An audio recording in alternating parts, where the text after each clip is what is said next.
Welcome to another episode of the Baseball Insiders Live, talking about the week that's been. I am your host, Adam Weinrib, but most importantly, here is MLB Insider Robert Murray alongside me to talk about the playoff races are calcifying. We've got teams surging, teams sinking. Things have even changed since the last time we talked to you on Monday. There's one team in particular that's in desperate danger, and we'll cover it. But of course, we are going to have to start where everyone expects us to start, because a certain little bit of history got tied last night. Robert, how you doing, man? I am absolutely wonderful, especially now that I'm here with you, man. How you doing? Good. And I feel the same way. I felt that same way on Monday. I feel the same way now. I'm feeling comfortable, confident, calm, cool, collected, ready to fend off all of these beautiful comments. And we'll get to everybody too. Don't worry. Keep dropping your thoughts in the comment section. The Baseball Insiders will be live twice a week, Mondays and Thursdays, 3:30 Eastern time. And obviously, as the offseason crests, we're going to have plenty of good information to disseminate. And we had a big one. Look, Robert, we're one pod down. This is only our second time doing the pod together, and we already got one Sports Illustrated aggregation piece talking about Trey Turner and Aaron Judge last week. Yeah, that was big for the program. Zach Best shouting that out to somebody or to a big group of us in a Slack channel today. Shout out to Zach, by the way, wonderful leader of Fansided. But yeah, we're kicking some butt already, Adam. Gotta love it. But by the way, the Giants, like as I was mentioning in that last episode, I do think, like I said, I would be surprised if they don't sign one of those players. I still believe that, obviously, but like I definitely think they're going to be shopping in the more expensive aisle this offseason. That's kind of what I'm feeling right now. Yeah, it's like that's one of those where I want to hear it from you, because I already agree, and I want that confirmation bias of I assume the Giants are going to go big instead of going home again. But let me just and Robert's saying the same thing, so it looks like it makes me feel more plugged in. It's like, oh, I get it. I pieced the logic puzzle together. Well, my dude. It looks like Aaron Judge did the impossible and hit his 61st home run. He did it after the Yankees clinched. In Toronto, they clinched the AL East in the second game of that series. And then lo and behold, Anthony Rizzo is the acting manager for the third game, and Aaron Judge goes bridge in the seventh inning. And it was caught by no one. So we don't even have to have that conversation. It went off the wall. A man named, do you know the name of the man who almost caught the ball yet, by the way? I do not know, but that guy's reaction was ridiculous, man. Yeah, he threw his glove and hit somebody in the face. He threw his glove, he hit somebody in the face, and his name is Frankie Lasagna. No, stop it. Like, as in the pasta dish? Spelled exactly the same way as the pasta dish. He owns a restaurant. That is his job. He sounds like a character from Ratatouille, but he is, in fact, the man who didn't catch the Judge home run yesterday. And he's a 37-year-old Canadian restaurateur named Frankie Lasagna. He's got to have a lasagna dish on the menu, right? I mean, that's like it's teed up for him. I think the menu's all lasagna. I think it's just different varieties: breakfast, lunch, a dessert, a chocolate dessert lasagna with a crepe in there. I think you got to lean all the way in. I mean, I'm all over it. I'll tell you, I am a lasagna fanatic, especially the corner pieces where everything gets all crispy. Oh, baby. I could end up eating my body weight in that, for being honest. I don't think I would have pegged you for a corner guy. I think knowing you, I would have said you would go for the dead center, like the largest, most unencumbered by crust piece of lasagna. That's fair. Any lasagna is good lasagna, but the superior lasagna is the corner pieces. I mean, if you end up trying to get those, if we're eating lasagna together, Adam, and you're trying to get the corner piece from me, we might be fighting to the death. So just we're not. Yeah, I mean, I defer to you. I try to defer to you on the pod. I defer to you on lasagna pieces if we're ever sharing a delicious pasta meal. Also, my apologies to the Greeks. I said some sort of dessert lasagna. I feel like that's baklava, and so Greek folks, I apologize. That's already been invented. And I hope this is the only episode of this podcast where I ever have to apologize to the Greeks in general. But all of that aside, 61 bombs for Judge. It's not the MLB record. That is, of course, Barry Bonds' 73. A lot of people on Twitter have helpfully reminded us. that why are we celebrating Aaron Judge? You know, it's only the 7th most home runs of all time. And believe you folks, I hear you. I know where you're coming from. The steroid era numbers certainly exist. They're out there. They're in the record books. Roger Maris Jr., of course, fed this controversy a little bit on Wednesday night. Roger Maris Jr. got his own press conference. They asked him who the legitimate home run king was, and he said, you know, if Judge gets 62, it's Judge. Right now, it's, you know, me, my dad, and also Judge are sharing it. I think, you know, McGuire, Sosa, Bonds, those are all illegitimate. I don't know what you expected out of Roger Maris Jr. It doesn't really shock me that that's the way he feels about the official home run record. But Robert, where do you stand? Obviously, Judge hasn't even passed 61 yet. He's still there. But who do you feel is the legitimate home run king? Is it, if Judge gets 62, is it him? Or are the steroid numbers still the ones that are going to hold up and stand the test of time? So this is going to be a controversial take, and this is probably going to result in some pretty strong opinions here. But I think the home run king is still Barry Bonds. That to me is the guy who, I know he's got all these steroid allegations and like accusations and everything like that, but I still think, what is he at 70 or 763? Is he at, or 765? What's he at? I think it's 62. I'm going to look it up. 762. But anyways, I'll keep going. I still think he is the home run king. And it also goes back to what we were saying the other day about potential Judge suitors. And the Giants make a whole lot of sense. He would be their best power hitter since Bonds. And there's also another little thing about Judge that I want to get into a little bit. But for me, the home run king is Barry Bonds. This is probably going to end up getting me blasted on Twitter, even in the comments. So I'm fully prepared for that. But Adam, what do you think? Where do you stand on this? This is controversial because I think people are expecting me to say that if Judge does 62, it should stand the test of time. And I think it's objectively special. And I think anyone saying like, don't celebrate Aaron Judge's chase for 62, like this is history. And I think you're not being truthful if you're saying like, this isn't important. I don't know, minimizing it by saying, the 7th most isn't much. It's still impressive. That said, Barry Bonds 73 is the official mark. I mean, that's the home run king. I understand why Roger Maris Jr. doesn't think that way. Barry Bonds wasn't his dad. His father was, in fact. No, I mean, and this is crazy. No, actually, Barry Bonds is not Roger Maris Jr.'s father. I think Maris Jr. is older significantly. But I think you might be right. Yeah, you put Maris Jr. in a press conference, you put him behind a table, and you ask him who the legit home run king is. I know exactly what he's going to say. That said, Barry Bonds did things no human has ever done, and he did it during an era where a bunch of pitchers were on steroids. He had that classic Barry Bonds, Eric Gagne at bat that always sort of circulates on Twitter. It's an amazing clip, and everybody should watch it. But Eric Gagne, man, he got popped for steroids. So what are we doing? Like, it's the ultimate pitcher hitter, chess match, cat and mouse game, and it's an unbelievable encapsulation of what baseball was like from 98 to 04, 05. But you had a whole mess of people all messing around with the same thing. It also should be noted that Roger Maris's 61 homers came with an asterisk in the official record book because he did it in over 154 games. So at the time, people back then were saying, well, he's no Babe Ruth. People are saying Judge is no Bonds. I mean, it's the never-ending cycle of baseball. People are always going to find something to nitpick. Judge, if he crosses the 61, I mean, you saw how special that was last night, him even tying the record, the AL record. It's important. It matters. It's a number that resonates in baseball history. But Bonds is Bonds, and 73 is 73. Yep, I'm in total agreement with you there. And I'm also very curious to see, because I still think he's going to get 62. I think Judge is going to get it. It's a matter of when, not if, to me. And when he eventually does that, wherever he hits it, I'm very curious to see what the fan reaction is going to be like. Because like we got to see how fired up it was in Toronto.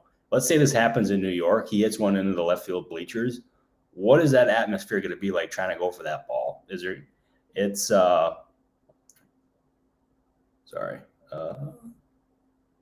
But no, sorry, I just random text from somebody I didn't expect a text from. Yeah, like I'm very curious to see what it's like. But like for me, I'm totally on board with him getting 62. I think it's going to happen. I am glad that he's going to have 3 more chances to break 61 in New York. Yep. I definitely wanted to see 61 get equaled, and so beggars can't be choosers. And when he's going to Toronto, like it would be disingenuous and ridiculous to be like, really hope he doesn't homer in any of these 3 games either. No, I definitely want to see the number get hit. The more that can be done at home, the better. He's got the 60 homer moment at home. That was massive. Came late in the game, kickstarted the Yankees comeback, right? Every fan in the building remembers where they were for that. But the Toronto series, yeah, strange vibes. First 2 games of that series, somebody bought out a whole section in left center trying to get the home run ball. Twitter rumors are claiming it was Zach Campbell. I think that was a joke, but I also can't tell for sure. There was definitely an empty patch in Oh left yeah. field where somebody was betting the ball would go there. And then luckily didn't hit it, and then finally got it in the third contest, and it went right into the bullpen past our man, Frankie Lasagna. So really best case scenario for that ball. And now the focus returns home, and we try to kick off some bedlam in the Bronx. No, and I'll like going back to what you said before, like buying out that section. I totally believe that is something that Zach Campbell would do. For sure. And can you imagine the Twitter reaction if he actually did that? By the way, holy cow, Twitter would melt. That'd be no bueno. But No. yeah, man, that's I love this. And you want to know something about Judge in this entire thing that I think is really weird is obviously like the 61 home runs, that is getting the attention it deserves, but he's doing this while being like a legitimate candidate for the Triple Crown. Like that to me should be talked about a whole lot more than it actually is. And that it's flying under the radar is pretty bizarre to me. Like, do you think he's actually going to get do you think he's actually going to do this, or do you think he's got a legitimate chance or no? He has a legitimate chance. I don't think he's going to get it just because you look at the names he's up there with in the average chase, and it's like, how does Aaron Judge possibly contend with Luis Ariz? That guy is built to win a batting title.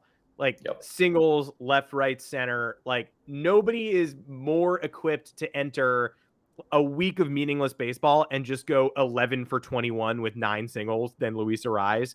So if I actually look at the leaderboard and Judge is ahead of him at the end of the year, I think I'll be surprised. There's no more pressure on Judge's shoulders, though. 62. Oh, okay. I mean, yes, there is 62. Yeah, I was just about to say. Yeah, but getting at least the 61 out of the way, like people have been saying for a couple of days now, like once he gets one, it'll break the ice a little bit. And he still had a 500 plus OBP during this homerless stretch. It's not like he wasn't locked in, but it certainly changed the trajectory of his season a little bit. He was looking at a different goal. He was no longer, winning wasn't enough. They swept a home series against the Red Sox, and people were still like, well, that sucked. I paid to see Aaron Judge hit 61 home runs. What the hell was that? And it's like, well, they won 4 close games in the late innings where pitchers were pitching around a key component of the lineup. That's still tough. So I think you'll see a more relaxed Judge coming home.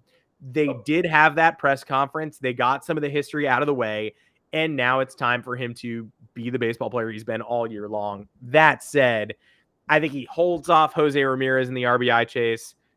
He's going to win the home run title by 20, but I think he gets nudged out slightly in the average race. What do you think as we come down the stretch here? Yeah, because like the next closest in home runs is what, Kyle Schwarber? Is that right? It's Schwarber was like 20 back. I'm going to pull up the official standings right now because Jose Ramirez was edging a little closer in the RBI department. It was like he was 15 back. He was 11 back. It was getting a little bit dicey. Yeah, and like Jose Ramirez, great season. I'm glad you mentioned Luis Ariz. How, like, to me, and I could be wrong on this. Is he like super underrated around like on the national scene here? I feel like people aren't appreciating what he's been doing this year for the Twins. Like he's been brilliant. And he's like, to me, I was having a baseball discussion with a big group of people the other day, and I mentioned Luis Ariz. And I would probably say about 75% of them were like, who? Yeah. It was just like really kind of eye-opening to me and made me wonder if he was pretty underrated. So Yeah. I think he's barely on the radar, or at least not as much as he should be for an all-star, for somebody who he does what everybody claims they want to see more of in Major League Baseball. It's like more singles, more doubles, more like hitting against the shift. Then Luis Ariz does it, and people are like, not in Minnesota, though. Still not paying attention. It's like, pick your battle. Like, he's a perfect baseball player. Right. I'll tell you, by the way, the Twins, like, they're fun. I mean, they got some fun players on that team. I wish Byron Buxton was able to stay healthy throughout a 162-game season. I know he's in the IL now, but you got him and Ariz, and you got, obviously Carlos Correa. That's a very fun squad. I'm going away from our original Aaron Judge topic here, but I had to give the Twins some love, especially because I think Aaron Summers in the chat here, another Fansided guy, is a big Twins fan. At least I think so. If I'm wrong on that, Aaron, I apologize. We'll still give him some love. And Carlos Correa, I guess, how long is it going to be there? We'll talk about that. But let's do we want to do a contract prediction for Judge at this point? Leandro Espinal in the comments is asking, what else could the Yankees, it's a two-parter, what else could the Yankees do if they re-sign him to a mega contract? And what do we actually think he's going to get? I'd love to hear your thoughts on that, especially the first part, because he rejected 8 years, $230 with the arbitration year preseason. Should be banned. He definitely bet on himself. He did not want to answer that question last night. He was very evasive, did the smirky smile. Maybe didn't want to get banned from baseball like Pete Rose for betting on himself, but he clearly did. He's going to exceed 8 years, $230 at this point. I think we all sort of agree, but he's 30 years old. The crazy part of the Judge deal is that everybody knows the back end is not going to look good, but someone's going to give him a boatload of money. The Yankees may have to do it for branding purposes, and just whoever gives him the contract is going to have to accept that the later years are not so nice. So what do you think we're actually looking at this point? I would be stunned if he does not get over $300 million. I don't know exactly how much over $300 million he's going to get, but that number is going to start with a 3. I am very confident in that based on my conversations with people around the game. And this is going to bring me into what I was hinting at the start of the show, is obviously the Giants are going to end up being linked to him quite a bit. But another team that could make a whole lot of sense is the Mets. And I believe Jeff Passan ended up mentioning this scenario on Twitter a little bit ago. Mm-hmm. And let's just say the Mets lose Jacob deGrom, because I think that contract for deGrom is going to be short term, could be around it's going to be more than Scherzer, I think, per year. Let's say they go a cheaper option in Justin Verlander, like I mentioned before. They're going to still have some money available. And Steve Cohen likes to swing big. Going for Verlander and then using some of that money saved from losing deGrom, and then a lot more, obviously, and signing Aaron Judge. That would be the Yankees' worst nightmare, is getting the Mets involved. And that's going to bring that price even higher, over $300 million. It is going to be totally fascinating once or if Judge reaches free agency, which at this point I firmly believe he will. And I got to give him a whole lot of credit, by the way. Him turning down that extension offer before the season, I thought he made a mistake. I've always been a believer in Judge as a talent, as a player, but I thought turning down, what was it, $230 million guaranteed, was too big of a risk. And he came out on top. Major props to him. He could end up getting well over $100 million more than $230 million, which if you would have told me that before the season, I would have been like, no way. But here we are now, and this is reality. Yeah, I thought before the season that it was clear that he wanted $300 million, but that sort of felt like an impossible ask. Not because of the fact that he's obviously an incredible player and has all the talent in the world, and his injuries were by and large freak things. It was like a hit by pitch on the wrist, a diving catch attempt in right field where he, I think, shattered a rib and then eventually punctured a lung, but there's another medical term for it that I'm no doctor, folks. I'm just a baseball fan. But his injuries were... Yeah. I heard his press conference about Mac Jones, but yeah, you sound like him. Yeah, exactly. Me and Bill Belichick actually went to medical school together. We're the same age. No one would know it. But yeah, Judge, the injuries were all sort of freakish, and everybody knows his body's going to break down at some point because he's built like a tight end. But 300 felt like a stretch, felt like a lofty goal, and it felt like the Yankees were not. I felt like I was in the mud, just sort of I don't want to defend Hal Steinbrenner and the Yankees, but at the same time, like, they tried to get him to an extension that was maybe slightly below market, but not egregiously below market. It was in the range. He could have accepted it if he really wanted to, but he wanted to test free agency in the open market. Now he's going to get a chance to, coming off of the best modern season in baseball history. So extremely smart. It's going to cost the Yankees now if they want to do it. And the Mets thing has always made sense because people keep saying, you know, Judge will be leaving so much advertising revenue and money on the table if he leaves New York and goes to San Francisco. Well, what if he leaves the Yankees and doesn't leave New York? And the Mets sort of were floating balloons before the season that were like indicating they were just going to rule it out. Like, well, there's no need. We don't want to cross that line. We don't need to get into a Judge pursuit or whatever. And those rumors always felt unfounded too, because Steve Cohen is the most competitive man. Of course he wants to win. He's a Mets fan with endless pockets who has a tax named after him. Like, you're telling me he's not going to get involved in the Aaron Judge chase if he has money to burn, and especially if DeGrom's contract is off the books? Of course he is. I don't know if he's going to end up with the Mets, but I do know that Judge is going to have an offer from the Mets at some point that he's going to bring back to the Yankees and say, you guys see this? I'll tell you, you're dead on. And as soon as that happens, that contract he's going to get from the Yankees is going to go up. And that's exactly what he wants. As soon as the Mets get into this, Judge is in the driver's seat. He's already in the driver's seat, but like, you get him an offer from the Mets, he'll be driving a bus. He'll be in that good of shape. So I'll tell you, of all the free agents that I've gotten to cover, like, during the offseason, this is the one I'm looking forward to the most, because this is going to be completely fascinating. My guess now, he stays with the Yankees. That's where I'm thinking right now. And it also, I see a question there from Aaron, who says he's not a Twins fan. So sorry, Aaron. But he says, who ends up more upset, Yankees fans when Judge leaves or Sox fans when Bogaerts leaves? To me, the answer to this, and maybe Adam will disagree, Yankees fans, and I don't even think it's close. Because the Sox, they have Trevor Story that they can move over to Bogaerts' position, so it's going to ease the blow if he leaves. But if Judge leaves the Yankees, who do they replace him with? I was about to use some very strong language that I remember were live, but they would obviously find a way to replace try to replace his production. It would require multiple players rather than just one singular player. But that would be a nightmare situation for the Yankees. And to me, they can't let him go. And I think when he eventually gets a deal, it's going to reflect that from New York. So we'll see. But what do you think, Adam? And I think they know that too. Like, people get on Hal Steinbrenner for not spending top market the way he could, but he knew he couldn't leave the Garrett Cole offseason without signing Garrett Cole.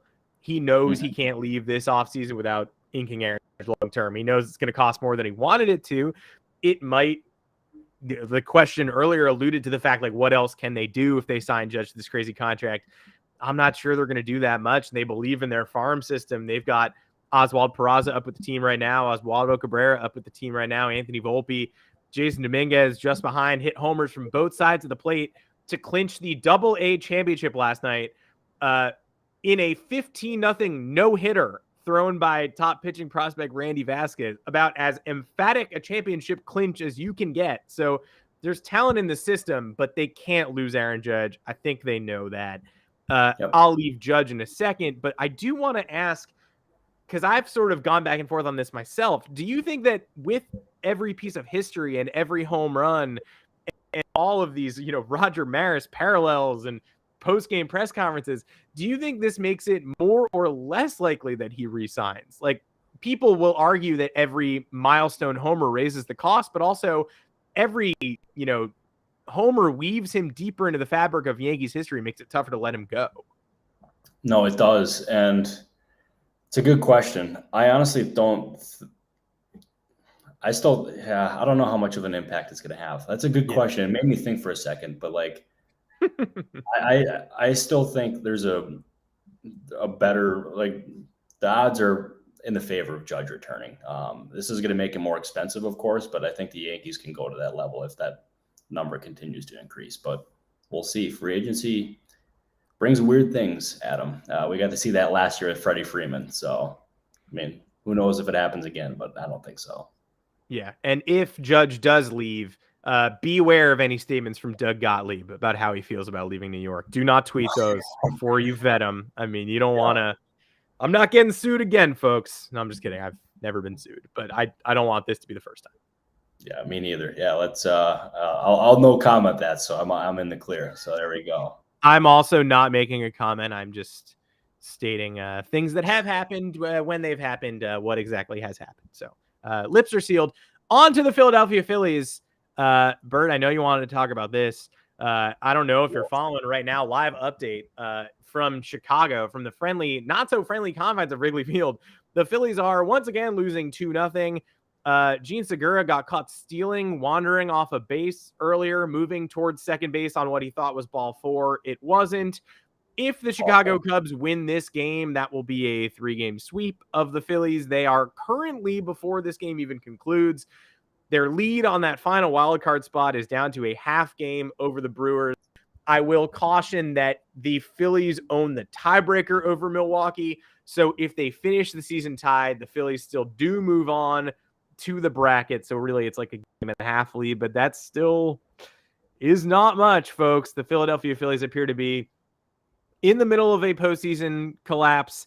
This is another bloated payroll team. It's another Dave Dombrowski team. There's more of a farm system here than there usually is, but this would sting significantly. So how are you feeling about the Phillies right now, and how would you handicap their chances moving forward? Yeah, they're a mess, Adam. And I think a tweet from Matt Gelb earlier today summed it up perfectly well after the Gene Segura debacle, I'll call that, because that's exactly what that was. Is there a way to end the season now?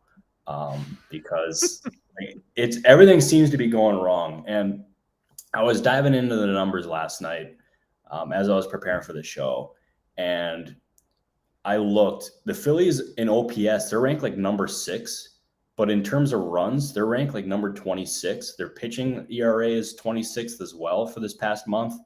Like, things are just not going well at all. Aaron Nola continues to struggle in September as well. It's a very, very, very tough spot for the Phillies right now. They have the talent to overcome this, of course. And if they don't, it places a whole lot of pressure on Dave Dombrowski, because he invested, $80 million into Kyle Schwarber and $100 million into Nick Castellanos. Obviously, all this money into Bryce Harper. And the other players in the roster too. And it also makes their decision to retain Rob Thompson a little bit more difficult as well if they miss. I still think Thompson deserves a full year at the helm. I think he's done a good job considering the circumstances. But them collapsing from the lead that they had would be pretty inexcusable. And a potential sweep to the Cubs, and that would just be, it's not rock bottom because that wouldn't rule them out from missing the postseason, but it's pretty close to rock bottom, Adam. So arrow is definitely pointing down on the Phillies right now. Yeah, and I never want to hear about, the strength of schedule down the stretch ever again. And I know if I'm a team like the Phillies or I'm a team like the Mets with a history of September collapse, just get that narrative out of my ear hole. Like, I'm trying to focus on winning baseball games. I'm trying to feel like my team right now is different. I don't know what your confidence level is as a Phillies or Mets fan, but you want to feel as if this is going to end differently than it has in the past. And what you definitely don't want to hear is, well, these games are easy, so you'll win these. I mean, the haters will look at the schedule and say, well, of course, the Mets will cakewalk into the playoffs. They got the Nats 12 times in September or whatever. People look at the Phillies schedule and say the same thing. They're in Chicago. They can't hit at all. And this is a team based around offense. The whole car is made out of the offense. Like the old Jerry Seinfeld joke about the plane being made out of the black box. Like, they're supposed to hit. They're not supposed to field. Nick Castellanos has a 98 OPS plus on the season. That's not going to cut it. Or hitting homers. But if suddenly this is the biggest series of the year because it determines their postseason fate, and they're not making anything happen offensively. So it's really hard. You and I talked about this being a vibes podcast on Monday. It's really hard to feel like there's enough time left on the calendar to get the vibes straightened out here. If you're not going to hit at Wrigley Field, where are you going to hit? Nowhere. That's the answer. I'll tell you, man, there's no vibes with the Phillies right now. They got bad juju surrounding that team right now. That's exactly how I'd put it. And that offense not performing or not producing runs. Like another name that I forgot in this too, they got JT Realmuto behind the plate. Like they gave him that big money contract too. Like that offense is filled with big names like Rhys Hoskins as well, and big contracts. And yet they're not producing runs. It's bad. And you want to like another part of this too is they thought the offense was going to be much better this year, especially late in the year with the hiring of Kevin Long. Kevin Long has done masterful work with hitters when he was back in Washington. Yeah, he got to see the results with Kyle Schwarber, and that was a big reason why Schwarber ended up going to Philadelphia, is to reunite with Long. But they're a mess right now, and they're on the verge of missing the postseason. So, well, I guess we'll have to see, but very disappointing all around. The Brewers are also executing a long homestand at the exact time when the Phillies are bouncing around the country, bringing their unique brand of swing and miss ball on a road show. So it's very hard to feel optimistic about them. You've got Milwaukee at home against Miami tonight. Miami fresh off a stint at Citi Field where they helped the Mets along last night, getting walked off, blowing a late lead, giving up 5 RBI off the bat of Eduardo Escobar. And now they head to Milwaukee to further make the Phillies September and early October into sort of a nightmare scenario. Let's talk positive, though, because the other team in that potential 3-6 battle right now in the playoff bracket, they clinched the Central. It's the St. Louis Cardinals. They're locked in. They are where they are. They're not, spoiler alert, they're not tracking down the Dodgers. And they're also not going to get the NL East champion, whether it be the Mets or Braves. I don't think. I'm pretty sure they've already clinched not doing that. But they're having one hell of a second half. And you wanted to talk more about their surge and their legitimacy as contenders. And I do think it's probably worth noting that you reached out specifically to say you wanted to talk about whether or not the Cardinals are World Series threats. I sort of subtly winked at that and said, yeah, good conversation topic. Also unrelated, I bet money on them to win the World Series last night at plus 1,700. How are you feeling about the St. Louis Cardinals' legitimate shot at creating more history this year? First off, I'd say great bet. That's if I could take a flyer to represent the National League in the World Series, it's the Cardinals. Mm-hmm. And they have pieces all around that roster that make their World Series case strong. Look at the offense. You got Nolan Arenado, Paul Goldschmidt, who's likely going to be the MVP of the National League. You have, I know Tyler O'Neill struggled, but you have Dylan Carlson.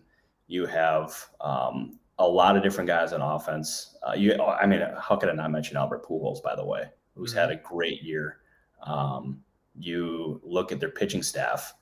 The 2 midseason acquisitions, Jordan Montgomery and Jose Quintana. I would argue that Quintana is the most underrated deadline pickup from this past trade deadline. He has been awesome. And he's got something that I thought of this immediately. When I covered the Brewers for The Athletic and they played the Cubs specifically lined up Jose Quintana to face the Brewers because the Brewers could not hit Quintana. And I think that was part of their thinking in this, but he's also a veteran presence who knows how to pitch in big games, and he's done exactly that. It's been a stabilizing force, and he's made that rotation like a very strong unit. And then you figure he pitches 6 innings into the game, you hand it off to the bullpen, have a lead in the 9th inning, you give it to Ryan Helsley, who throws 102 miles an hour, pretty religiously. They got a good feel about them. They're a fun team, playing loose, by the way. Ollie Marmol, he inherited a team that had very high expectations, and rightfully so with that payroll that they have. And also the pressure of replacing Mike Schilt, who was a very good manager, in my opinion. Mm-hmm. He's done an admirable job. And I'll tell you, if I was the Dodgers, if I was the Mets, if I was the Braves, I would not want to face the Cardinals, because we know about this Cardinals devil magic. It's a legit thing, and they're in a position to do it once again. So good bet, Adam. Is long story short, good bet. Feels good. It doesn't take, you're right. You don't really have to go crazy crunching the numbers to make a case, right? I'm not sitting here looking you in the eyes and being like, let me give you the underrated case for the San Diego Padres to make a World Series run. Like, I'm not talking about an 88 win team making the leap. I'm talking about a Cardinals team that basically checks every box, right? Paul Goldschmidt's probably going to win the MVP. But he's not the only MVP candidate they have. Nolan Arenado is going to be right in that conversation. He's not going to win it, but 2 MVP candidates is a good number to have. Yep. Veteran moxie and youth. There's youth all over the diamond, but there's also Goldschmidt, Pujols, Arenado. These guys have been around the block. Adam Wainwright, Yadi Molina. Everybody knows about these guys maybe shaking hands and going out together, but they have both. They have a good combination of both things. They do. And like, I cannot believe I forgot to mention him, but he is the unsung hero of this Cardinals team, Tommy Edman. Mm-hmm. He can play second base. He can play shortstop. And you have Edman, who's a Gold Glover at second. You have Goldschmidt, who's a Gold Glover at first. Then you have Arenado, who's a Gold Glover at third base. You have outfielders who can play good defense too. They're a very good defensive team. And you know how important defense is in the postseason too. Like, I don't know, man. I can't believe they're not getting more like postseason hype, because like that's a team that, damn, they're scary, man. I cut you off. I feel like it was for a good reason, but continue. It was, yeah, it was. And if it wasn't for a good reason, I would tell you. I would start a mid-pod fight about why it was a bad reason to cut me off. No, you nailed all the points. The only thing I'm going to add is a combination of what you just said at the end there, that people aren't really giving them the credit. It's because of the guys like Tommy Edman that they're going to succeed in October. And I think America, it's been a couple of years, like they've had a few years off from the St. Louis Cardinals. You mentioned the devil magic, like that's most often attributed to like Matt Carpenter, Matt Adams, Daniel Descalso.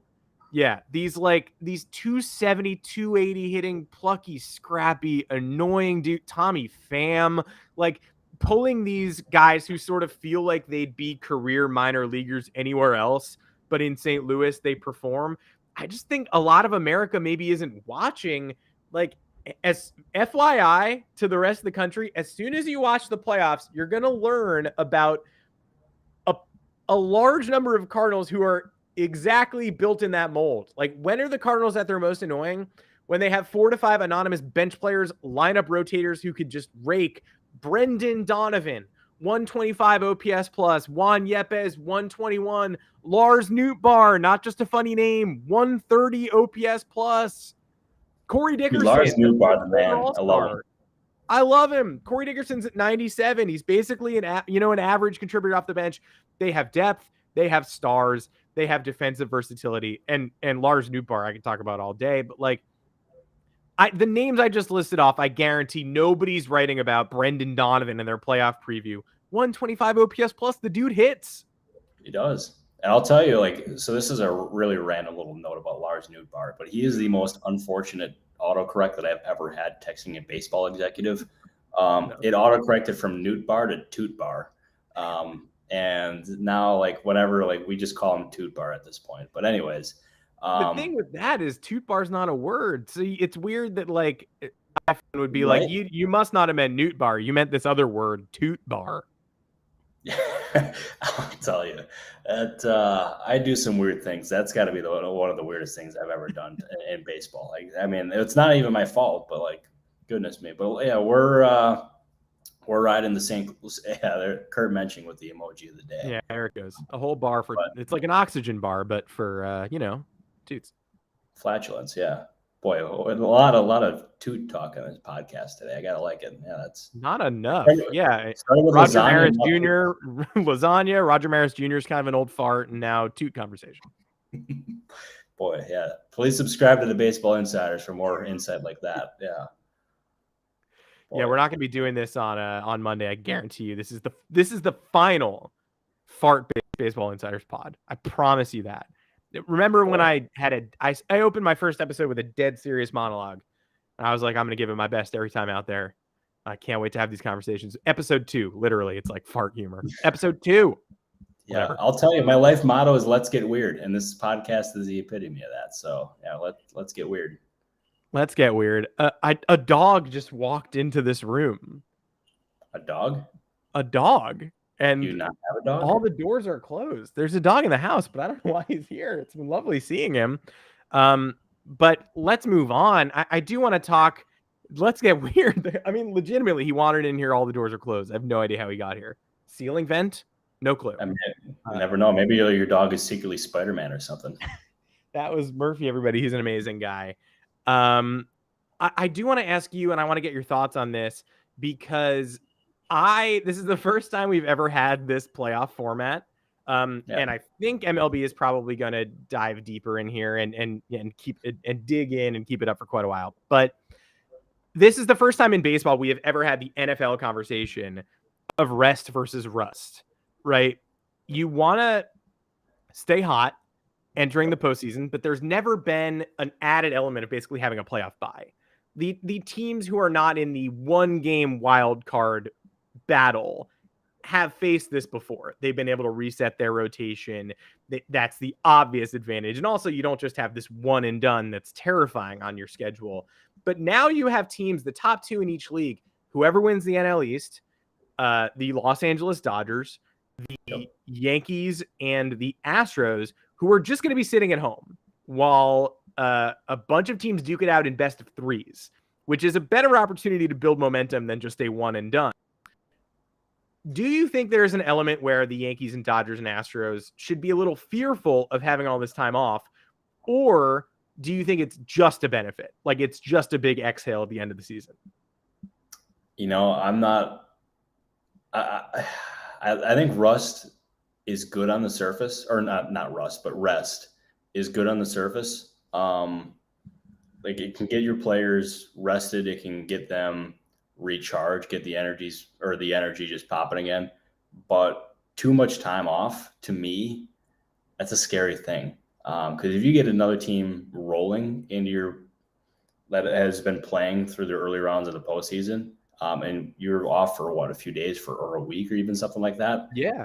That could like line you up for a couple of early, like first game or two, like of being upset. Like, I don't know. I'm not much of, I can see the benefit to both, but like, it kind of scares me. How about you? It scares me a lot. I think that the Yankees in particular, all they've done has been get hot and get right in September. I don't think they have any interest in taking an additional week off after the playoffs start before they have to play a good complete team. It's going to be the Blue Jays or Rays or Guardians or Mariners, and the Mariners are cold, and we talked about that last time. But those other teams all have rosters that are built to compete in October. Everybody picked the Jays to win the division for a reason. Rays won 100 games last year. Guardians are the youngest team in baseball. They're getting hotter by the minute. And often we've watched the 88-win wildcard team go on a playoff run because they got to build up that momentum in the DS, face a better team in the CS, and be rolling. The Rocktober Rockies, right? Why are they in the World Series? It's because they had to fight to the end of game 162 in 2007 and then parlay that momentum into knocking off a couple teams that probably were better than them. The Cardinals Tigers World Series when they beat the Mets in 7 and 06, and then that like 83-win Cardinals team won the World Series. It's because they went on the road, faced a real challenge, and parlayed that momentum. It's a real thing. Say what you will. I don't think the resting teams are doomed. I think they are 97, 98, 100-win teams for a reason. The Dodgers are setting a franchise wins record. Like, they should still feel good about themselves, but it's a real worry. It is, and it's a very real worry. And let's say the team that comes out of the wild card, they're not even in the postseason thing right now, or if the season ended today, they wouldn't be in the postseason. But the Brewers and their offense, it's not what scares me. It's their pitching staff. Wild card round, obviously, will have Burns go, but like figure you'll have Burns, you'll have Brandon Woodruff, who's pitching absolutely. He's dominant right now. You have Freddie Peralta. Adrian Hauser just got hurt for them, so that's a bit of a blow. But those top three starters, that is their recipe for winning. They are pitching and run prevention unit. If you ask them what their formula is, it's that. And I would not want to face them in a winner take all kind of setting, because that would be terrifying. And let's say they do come out of that, you're getting a really good pitching staff coming at you, and they would be rolling. So I like the Brewers. To me, they're not like a World Series threat, but like they are a team that could easily pull off an upset in the postseason. So that's something, I don't know. That's just a random little Brewers thought for your Thursday afternoon. Yeah. I think that any team with a 1, 2, 3 of potential postseason aces could easily heat up at the right time and get this done and catch a team like the Dodgers off guard a little bit. I think it's good for the Mets or Braves, whoever wins that division. Like they're gonna want the rest, and they're also gonna have competed all the way to 162 to finish off the NL East. It's stress-inducing for fans of that team, but in the end, it might very well benefit them. But the Yankees and Dodgers and the Astros have just been sitting here for a really long time.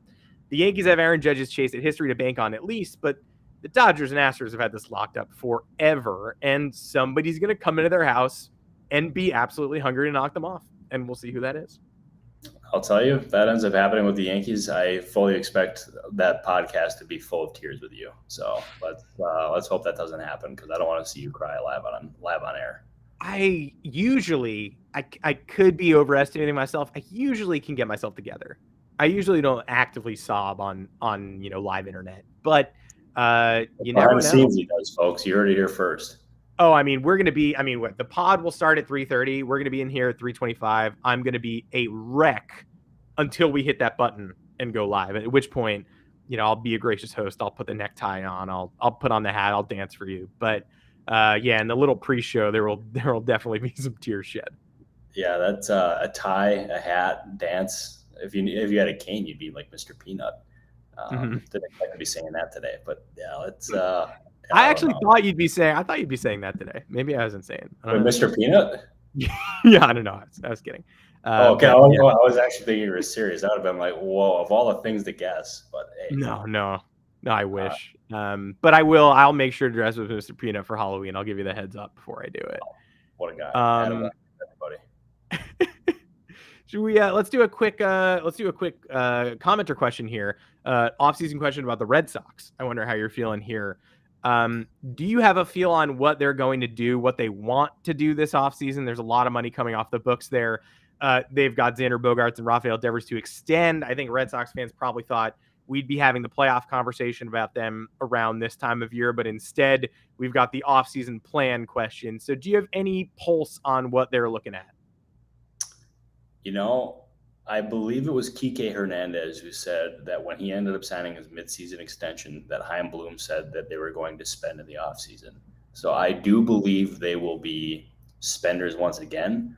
I don't necessarily think they're going to be after the big names like an Aaron Judge or Trey Turner or anything like that. So I would temper your expectations there, Jason.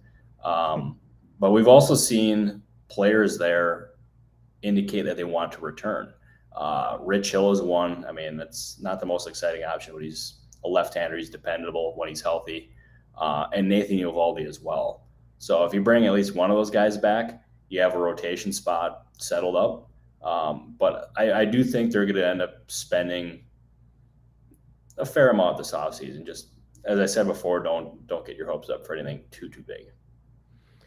Yeah, I think there's a really ambitious, I don't want to throw any names out there, but somebody with The Athletic published an extremely ambitious Red Sox offseason plan that was like, Boston could bounce back if they extend Devers, extend Bogaerts, sign Edwin Diaz, trade for Corbin Burns, and it was like 2 more ace level pitchers. And it's like, yeah, I do think they could easily compete if they did that, but maybe we pick 2 or 3 of those moves instead of saying they should do 8. Is payroll not a thing in that scenario? I mean, that would end up being like unbelievable how much that would cost, and also in prospects as well. I'm starting to think that's probably not going to happen. But yeah, but they'll be better. They'll be better. They're always better. Yep. You can't keep the Red Sox down for long. They'll always be in a position to contend because that market just does not allow a team to be bad. It just can't. Yeah, not going to happen. Before we sign off, let's do a quick first episode of the Trust Tree. just a little trust tree, a quick snap judgment. The playoffs are on the horizon. We've talked about people resting. We've talked about rusty folks.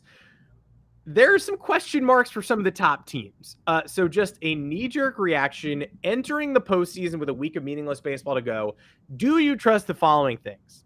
Do you trust the Dodgers bullpen and or Craig Kimbrell, who I'm not even sure is a part of the Dodgers playoff bullpen right now? Do you trust him? No, I do not trust him one bit, especially Kimbrell. That it's crazy how much he's fallen, and they need somebody or some buddies to step up. It's not just one; they need a lot of different guys to step up. So I'm not a believer. They've got like a bunch of people who intrigue me as playoff wild cards. Alex Vesia, Evan Phillips. You know, I'm on board, and yet without a closer and with such a question mark in the closer spot, and Blake Trinan maybe not coming back, it seems like he probably isn't going to be what they envisioned he would be. They might not even have Dustin May, who's on the IL right now. It's really hard to trust the Dodgers. I'm glad you mentioned May because I wonder, because like he's hurt now, obviously. I don't know if he'll have enough built up to return to the rotation. So maybe if he does return, he pitches out of the bullpen. But yeah, I mean, it's not an ideal scenario for them right now, their bullpen situation. They need somebody to step up, but maybe their offense gives them enough of a cushion where they can have a leaky bullpen. But it's a dangerous game to play, man. Very dangerous game. Whether it happens or not, if it happens, it's going to be a little lucky, which means, sorry, you have to fall down the trust tree. It's not my rules. What about the Yankees starting rotation beyond Garrett Cole and Nestor Cortez? And okay, honestly, maybe Garrett Cole also, who gave up 3 runs to blow a 3-0 lead yesterday, 4 runs against the Red Sox, 4 runs to start before. How trusting are you of the Yankees rotation right now? Beyond those guys that you mentioned, I'm nervous about it. I'm more confident in them than I am the Dodgers bullpen. But like, they need Frankie Montas to step up and be that guy. And his health situation puts that into question, obviously. If you would have told me I would have questions about their rotation after the trade deadline, I would have probably been like, okay, yeah, I mean, them not getting Pablo Lopez, like I can see that. But I didn't expect it to be Frankie Montas. So I'd probably give their trust in their rotation probably like a 6 or 7 out of 10. Yeah. Better than the Dodgers, sort of in the range of being trusted. It's not, we're not counting them out, but yeah, the names, it's like we talked about with the Dodgers. Tyler Anderson, how much do you believe in him? Like Jameson Taillon, I think somebody you can confidently slot into a playoff rotation, but how confident are you in that team after you slot them into the playoff rotation? You know what I mean? Mm-hmm. I know exactly what you mean. And I'll tell you, like, obviously, when you go into the postseason, each team is going to have questions surrounding them. But the Yankees with their rotation, the Dodgers with their bullpen, like those are the 2 top teams, in my opinion. Can throw the Astros in there too for best teams. But if we're looking at just the Dodgers and the Yankees, they're great teams, but man, they're flawed. They got flaws. So I'm very curious to see how they move around those. I think that'll be fascinating to me. I know you love the Mets rotation in a short series, especially, and they're like the Brewers argument turned up to a 10 or 11. But the guys beyond Scherzer and DeGrom, like the Bassett Walker collection of additional arms, you trust in those guys? Of all the things we've mentioned before this, I trust the Mets rotation the most. Obviously, as you said, DeGrom and Scherzer, phenomenal. You have Chris Bassett, huge fan, have been a fan of his since his Oakland days. I trust him. You have Taijuan Walker, and then you have Carlos Carrasco. I mean, 1 through 5, that's damn good. That's extremely good. And I'm curious to see exactly how Buck Showalter aligns those guys and like how many of them are actually going to be like starting games. But like from a depth perspective, I think they're in as good of a position as any team. And I think I almost forgot about the Braves for a second. But the National League, like, I mean, the Dodgers are obviously like they're running away with the #1 seed. Mets terrify me because of that rotation. And I also think their offense can do some good things too. Braves are really scary too. They were doing it last year. They obviously won it last year. And I think this team is better than it was last year. And you got the Cardinals. I'll tell you, that's going to be fun. But the Mets with their rotation, they can beat anybody. And I'm a firm believer in that. So there we go. The AL versus NL, it's like they basically have their own trust tree. I trust every team in the National League to at least put up a fight. Like, it feels like that's just going to be, colossuses battling it out for the right to represent that league. The American League, I just don't know. Like, you can't ignore the fact the Yankees have been an under 500 team since the break. You can't ignore the fact that the Astros have largely coasted in the second half. Carlos Correa is not there anymore. The fabric of that team has changed a little bit. They should be the favorites, but still, the young Guardians we love. But again, you can't even get to Guardians without saying young. The Jays and Rays have both disappointed this year to a certain extent. And the Mariners are, if there were a team on the Mariners' heels, they'd be falling out of the playoff race right now. They'd be the Phillies. So I trust the National League as a whole a lot more than the American League. I don't know if you still feel the same way. You couldn't have said it any better. That's exactly how I feel. And to me, it's going to end up coming down. Like, you have all these teams in the National League. The American League is going to come down to the Yankees and the Astros, in my opinion. I just don't have faith in these other teams to like being able to beat them in a 5 or a 7 game series. I just don't. But man, I'll tell you, any of those 4 teams in the National League, and then facing either the Yankees or the Astros, it's going to make for some great television. So let's. As I said before, and I'll say it again, let's get weird. Let's get weird. And I do feel like the audience of the Baseball Insider should know that I also hope it is the Yankees or Astros against the best of the National League. Hope it doesn't go 7 games, though, because Game 7 of the World Series is my wedding. Oh, no. If Adam Weinrib misses Game 7 of the World Series, he is going to be kicked off of this podcast forever. Yeah. And I think it's important everybody knows that, because that is what's at stake here. Yep. And so you would have a decision to make, Adam. Attend the wedding, or attend your wedding. My wedding. Yeah, not a wedding. Or watch Game 7 of the World Series. What are you doing? I'm a pretty integral part of my own wedding. So I do feel like I have to be there. But the ceremony's early.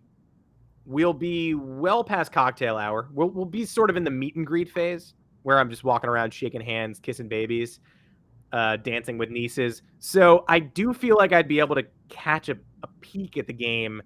I do have a Mets fan relative who has already said not attending. And I think that's important to note, too. That's a level of confidence in your team that, that's unmatched. I respect it. He seems like the kind of guy who would get a tattoo just saying congrats to the Mets on winning the World Series. He'd get it right now. That seems like something he'd do. With 2-0 blank blank, so that you can just fill in the year whenever they actually get it done. Tough. Yeah, props to him for already committing though. That takes a set of stones. I don't know how your fiance feels about it, but I tip my cap. Respect. Yeah, we're a Philly crowd. We got a bunch of Philadelphians in attendance. So Yankees, Phillies. Oh, yeah. If the Phillies do rise from the ashes, make it to the postseason, and we did a partial buyout of a Philly sports bar on that Friday night, which would also be Game 6. So potential disaster looming in more ways than one. Do me a favor and tell your Philly friends, fly Eagles fly, go Birds, baby. I'll let him know this is a Go Birds pod. It's also a New York Giants pod. It's also the Baseball Insiders. And that's it for this episode. You can catch us Mondays and Thursdays live at 3:30 Eastern on YouTube streaming. But most importantly, you can catch us way after the fact. It's also been published to all the podcast platforms that you know and love. Please subscribe on YouTube. Please subscribe, rate, and review here and abroad. iTunes, we love those reviews. Spotify, drop us those 5 stars. If you're going to drop us under 5 stars, I mean, I'll have to read your feedback and grumble, but just give us the 5 stars. It helps everybody. It helps us become more visible. Robert Murray, thanks so much for joining me again to talk baseball, the game that we love. And we're inching ever closer to the playoffs. We keep previewing it. I can't wait until they're actually here, man. We get to talk about them for real. Yeah, you and me both, man. Always a pleasure. Episode 2 already. Unbelievable how much that's flown by. Gotta love it, man. Monday's going to be here before we know it. Monday's going to be here. We got plenty to talk about then. Obviously, things will change over the weekend. Woo, segments galore. Insider news. Aggregate this, please. Wait, but don't aggregate that my wedding is Game 7. I don't want anybody to find out about that. I'll be exposed as a fraud. Yeah, Passon is going to write that up right now and expose you. Jeff, please don't write that. If you do, just Venmo me that $1. I see you Venmoing Yankee fans dollars on Twitter. I'll take $1. Until next time, and until that $1's in my pocket, I'm Adam Weinrib. Robert is Robert Murray, and we are the Baseball Insiders. Thanks so much for joining us. Thank you, everybody.